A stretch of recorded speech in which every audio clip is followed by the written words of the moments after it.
Hello বন্ধুরা, সুন্দরী হেসেলে আপনাদের সকলকে স্বাগত। আজ আমি আপনাদের সাথে শেয়ার করব এঁচোড় চিংড়ির রেসিপি। তাহলে চলুন রান্না শুরু করা যাক। এঁচোড় চিংড়ি বানানোর জন্য সবার প্রথমে আমি এখানে একটা এঁচোড় নিয়েছি, আর সেটাকে এই রকম ডুমো ডুমো সাইজে কেটে ভালোভাবে পরিষ্কার জলের মধ্যে ধুয়ে আর ডুবিয়ে রেখেছি।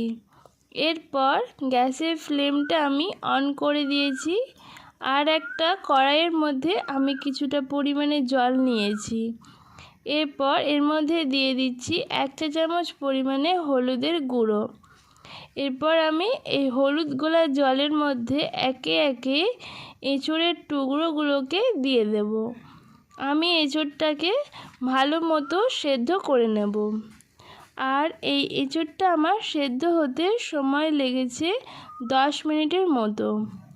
এঁচোড়টা আমার সেদ্ধ হয়ে গেছে। এরপর আমি একটি ছিদ্র ছিদ্র থালার মধ্যে এঁচোড়গুলোকে তুলে নেব। এঁচোড়টা এখানে আমি প্রায় 50% মতো সেদ্ধ করে নিয়েছি। এরপর আমি এখানে ডুমো ডুমো সাইজের আলুগুলোকে কেটে ধুয়ে পরিষ্কার করে নিয়েছি।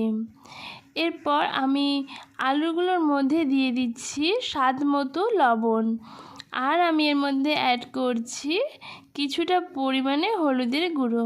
এখানে আমি 1/2 চা চামচ পরিমাণে হলুদের গুঁড়ো অ্যাড করেছি। এরপর আমি নুন আর হলুদের সাথে আলুগুলোকে খুব ভালো মতো মাখিয়ে নেব।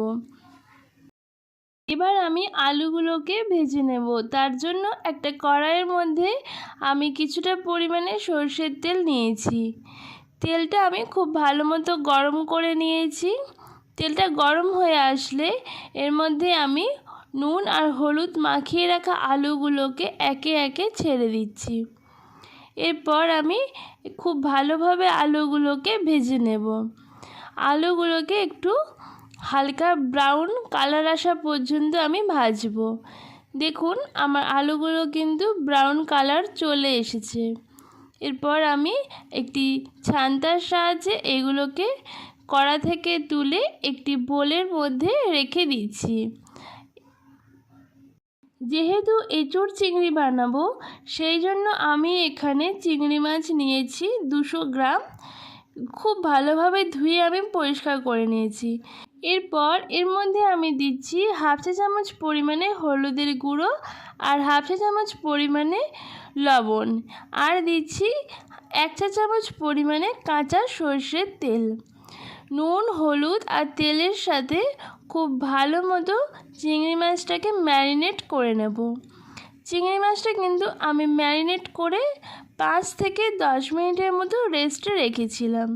এরপর আমি চিংড়ি মাছগুলোকে ভেজে নেব। তার জন্য যে কড়া আর যেই তেলের মধ্যে আমি আলুগুলো ভেজেছিলাম, সেই তেলেতেই আমি চিংড়ি মাছটাকে ছেড়ে দিলাম। এরপর আমি একটু উল্টে পাল্টে চিংড়ি মাছগুলোকে ভেজে নেব। চিংড়ি মাছ কিন্তু খুব বেশি একেবারেই ভাজবেন না, এতে করে কিন্তু চিংড়ি মাছ একদম শক্ত হয়ে যায় আর খেতেও ভালো লাগে না। আমি এখানে 1 মিনিট ধরে চিংড়ি মাছটাকে হালকা একটু ভেজে নিয়েছি। এরপর আমি কড়া থেকে একটি ছান্তার সাহায্যে চিংড়ি মাছগুলোকেও নামিয়ে আলুর সাথে রেখে দিলাম। এরপর ওই তেলের মধ্যেই আমি আগে থেকে সেদ্ধ করে রাখা যে এঁচোড়গুলো, সেগুলোকে দিয়ে দিচ্ছি। এঁচোড়গুলোকে আমি সব তেলের মধ্যে দিয়ে একটু হালকা করে নাড়াচাড়া করে আমি কিন্তু এঁচোড়গুলোকে ভাজবো। অনেকেই কিন্তু এঁচোড় না ভেজে সেদ্ধ করেই কিন্তু রান্নাটা করে। আমি বলবো আমার দেখানো প্রসেস অনুযায়ী একবার এঁচোড়গুলোকে ভেজে রান্না করে দেখুন। আশা করছি আপনাদের খুবই ভালো লাগবে। এঁচোড়গুলো আমার হালকা কালার চলে এসেছে। এরপর আমি কড়া থেকে নামিয়ে একটি পাত্রর মধ্যে সবকটা এঁচোড়কে তুলে রেখে দিচ্ছি। এরপর ওই তেলের মধ্যে আমি তেজপাতা, দারচিনি, ছোটো এলাচ ফোড়ন দিলাম। সবকটা গোটা গরম মশলাকে একটু হালকা তেলের মধ্যে নাড়াচাড়া করে এরপর আমি এর মধ্যে দিয়ে দিচ্ছি কুচি করে রাখা পেঁয়াজ। এই এঁচোড় চিংড়ি রেসিপিটাতে কিন্তু পেঁয়াজের পরিমাণটা একটু বেশি রাখতে হবে। এখানে আমি প্রায় 3টে মিডিয়াম সাইজের পেঁয়াজকে কুচি কুচি করে কেটে নিয়েছি। পেঁয়াজটাকে তেলে দিয়ে হালকা একটু ভালোভাবে নাড়াচাড়া করে ভেজে নিতে হবে। দেখুন আমার কিন্তু হালকা বাদামি কালার চলে এসেছে পেঁয়াজে। আমার কিন্তু পেঁয়াজ ভাজাটা একেবারেই হয়ে গেছে। এরপর এর মধ্যে আমি দিয়ে দিচ্ছি 1 টেবিল চামচ পরিমাণে আদা আর রসুন বাটা, আর দিচ্ছি 1 চা চামচ পরিমাণে কাঁচা লঙ্কা বাটা। ঝালটা আপনারা আপনাদের পরিমাণ বুঝেই দেবেন। আদা রসুন বাটা আর কাঁচা লঙ্কা বাটাটা দিয়েও কিন্তু খুব ভালো মতো নাড়াচাড়া করে ভাজতে হবে, যাতে করে আদা আর রসুনের যে একটা কাঁচা গন্ধ আছে এটা যাতে ভাজতে ভাজতে একেবারেই চলে যায়। দেখুন আমার কিন্তু আদা রসুন আর কাঁচা লঙ্কা বাটাটা দিয়ে খুব ভালো মতো ভাজা কমপ্লিট হয়ে গেছে। এরপর আমি এর মধ্যে দিয়ে দিচ্ছি 1 চা চামচ পরিমাণে হলুদের গুঁড়ো আর 2 চা চামচ পরিমাণে কাশ্মীরি লাল লঙ্কার গুঁড়ো, আর দিচ্ছি স্বাদ মতো লবণ। এরপর আমি সব কিছুকে দিয়ে আবারও খুব ভালো মতো নাড়াচাড়া করে নেব। এখানে আমি কাশ্মীরি লঙ্কার গুঁড়ো অ্যাড করেছি যাতে কালারটা খুব সুন্দর আসে। আপনারা যদি চান তো দিতে পারেন, আর যদি না চান তো স্কিপ করে যেতে পারেন। আমি কিন্তু সব কিছুকে দিয়ে খুব ভালো মতো নাড়াচাড়া করে নিয়েছি।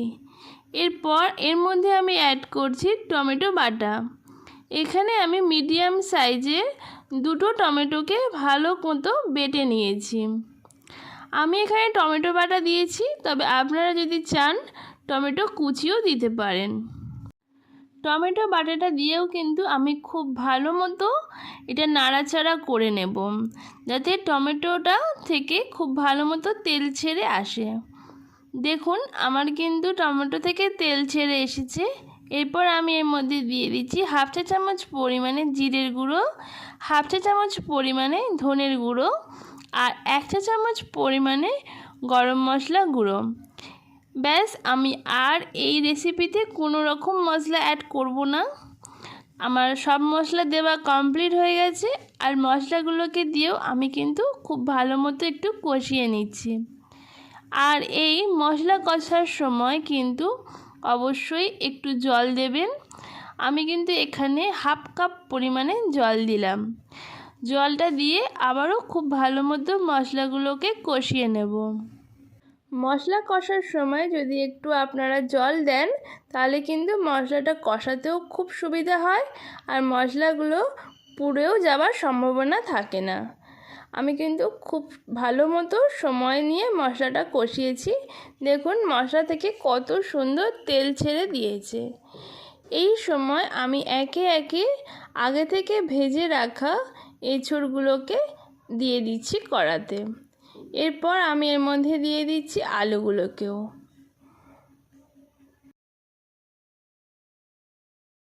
আলু আর এঁচোড়গুলোকে দিয়ে খুব ভালো মতো মশলার সাথে কিন্তু কষাতে হবে।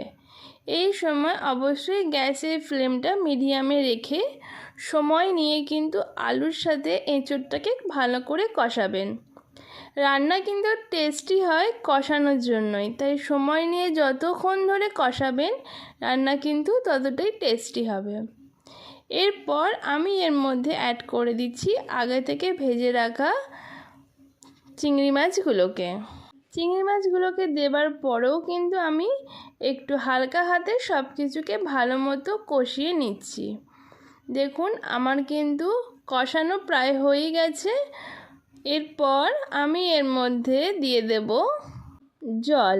এখানে আমি যতটা পরিমাণ গ্রেভি করতে চাই ঠিক ততটা পরিমাণে জল অ্যাড করব। এখানে আমি প্রায় 3 কাপ পরিমাণ জল দিয়েছি। জলটা দিয়ে কিন্তু সব কিছুকে আমি আবারও একটু ভালো মতো নাড়াচাড়া করে নিচ্ছি। আপনারা যতটা গ্রেভি বানাতে চান সেই পরিমাণ বুঝেই কিন্তু জলটা দেবেন। আর এই এঁচোড় চিংড়ি রেসিপিতে কিন্তু খুব বেশি ঝোল হয় না। এরপর আমি একটা ঢাকনা দিয়ে চাপা দিয়ে দিলাম। আর এইটা আমার কুক হতে সময় লেগেছে 15 মিনিটের মতো। দেখুন আমার কিন্তু গ্রেভি থেকে তেল ছেড়ে দিয়েছে। আমার কিন্তু রেসিপিটা প্রায় কমপ্লিট হয়ে গেছে। এরপর আবারও সব কিছুকে একটু হালকা হাতে নাড়াচাড়া আমি করে নিচ্ছি। দেখুন আমার কিন্তু রেসিপিটা প্রায় কমপ্লিট হয়ে গেছে। এরপর আমি গ্যাসের ফ্লেমটা অফ করে দিয়েছি। এরপর আমি কড়া থেকে নামিয়ে একটি সার্ভিং প্লেটে রেখে দিচ্ছি। এই এঁচোড় চিংড়ি কিন্তু গরম গরম ভাতের সাথে খেতে খুবই ভালো লাগে। আমার দেখানো প্রসেস অনুযায়ী আপনারা বাড়িতে একবার এঁচোড় চিংড়ি বানিয়ে দেখতে পারেন। আশা করছি আপনাদের খুবই ভালো লাগবে। আজকে আমার রেসিপি এঁচোড় চিংড়ি আপনাদের কেমন লাগলো সেটা অবশ্যই কমেন্টে জানাবেন। যদি ভালো লেগে থাকে তাহলে ছোট্ট একটা লাইক করে আমার পাশে থাকবেন। আর এই রকম নিত্য নতুন রান্না দেখতে অবশ্যই আমার চ্যানেলটাকে সাবস্ক্রাইব আর ফলো করে আমার পাশে থাকবেন। তাহলে চলি, আজকের মতোই ধন্যবাদ। দেখা হচ্ছে পরবর্তী ভিডিওতে।